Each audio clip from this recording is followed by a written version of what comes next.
2 Chronicles chapter 24. Joash was 7 years old when he became king, and he reigned 40 years in Jerusalem. His mother's name was Zibiah of Beersheba. Joash did what was right in the sight of the Lord all the days of Jehoiada the priest, and Jehoiada took 2 wives for him, and he had sons and daughters. Now it happened after this that Joash set his heart on repairing the house of the Lord. Then he gathered the priests and Levites and said to them, "Go out to the cities of Judah and gather from all Israel money to repair the house of your God from year to year, and see that you do it quickly." However, the Levites did not do it quickly. So the king called Jehoiada the chief priest and said to him, "Why have you not required the Levites to bring in from Judah and from Jerusalem the collection according to the commandment of Moses, the servant of the Lord, and of the assembly of Israel, for the tabernacle of witness?" For the sons of Athaliah, that wicked woman, had broken into the house of God and had also presented all the dedicated things of the house of the Lord to the Baals. Then at the king's command, they made a chest and set it outside at the gate of the house of the Lord, and they made a proclamation throughout Judah and Jerusalem to bring to the Lord the collection that Moses, the servant of God, had imposed on Israel in the wilderness. Then all the leaders and all the people rejoiced, brought their contributions, and put them into the chest until all had given. So it was at that time when the chest was brought to the king's official by the hand of the Levites, and when they saw that there was much money, that the king's scribe and the high priest's officer came and emptied the chest and took it and returned it to its place. Thus they did day by day and gathered money in abundance. The king and Jehoiada gave it to those who did the work of the service of the house of the Lord, and they hired masons and carpenters to repair the house of the Lord, and also those who worked in iron and bronze to restore the house of the Lord. So the workmen labored, and the work was completed by them, and they restored the house of the God to its original condition and reinforced it.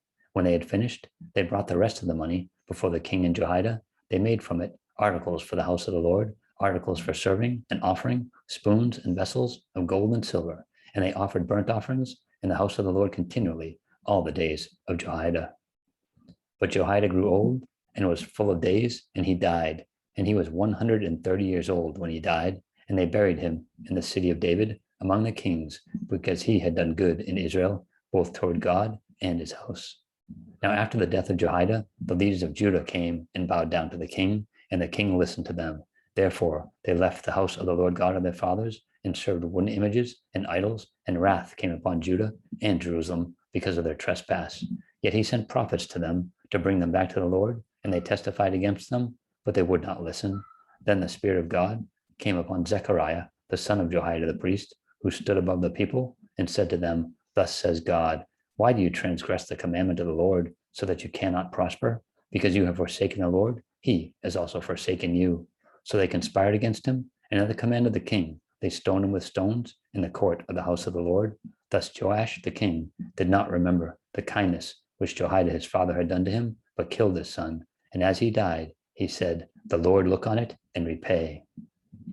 So it happened in the spring of the year that the army of Syria came up against him, and they came to Judah and Jerusalem and destroyed all the leaders of the people from among the people, and sent all their spoil to the king of Damascus. For the army of the Syrians came with a small company of men, but the Lord delivered a very great army into their hand, because they had forsaken the Lord God of their fathers.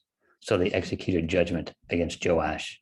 And when they had withdrawn from him, for they left him severely wounded, his own servants conspired against him because of the blood of the son of Jehoiada the priest, and killed him on his bed. So he died, and they buried him in the city of David, but they did not bury him in the tombs of the kings. These are the ones who conspired against him: Zabad, the son of Shemeath, the Ammonitess, and Jehozabad, the son of Shimrith, the Moabitess. Now concerning his sons, and the many oracles about him, and the repairing of the house of God, indeed, they are written in the annals of the book of the kings. Then Amaziah, his son, reigned in his place.